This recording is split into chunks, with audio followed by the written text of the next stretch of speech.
5 আগস্টের পর ফ্যাসিস্ট শব্দটি বেশ ভাইরাল। বাংলাদেশে রাজনীতিতে এখন ফ্যাসিস্ট বহুল উচ্চারিত শব্দ।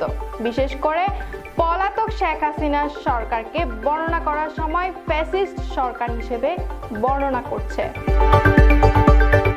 এছাড়া যারা আওয়ামী লীগের সমর্থক কিংবা আওয়ামী লীগের পক্ষে কথা বলছে তাদেরও ফ্যাসিস্ট সরকারের দোসর হিসেবে বর্ণনা করা হচ্ছে। তবে ফ্যাসিস্ট শব্দটি কেন বহুল ব্যবহৃত? ফ্যাসিজম বা ফ্যাসিবাদ ধারণাটির উৎপত্তি হয় প্রথম বিশ্বযুদ্ধের পরে ইতালিতে। এরপর জার্মানিতে হিটলারের নেতৃত্বে ফ্যাসিবাদ উত্থানের মধ্য দিয়ে ইউরোপে হিটলার ও মুসোলিনের মতো বিতর্কিত নেতার উদ্ভব হয়।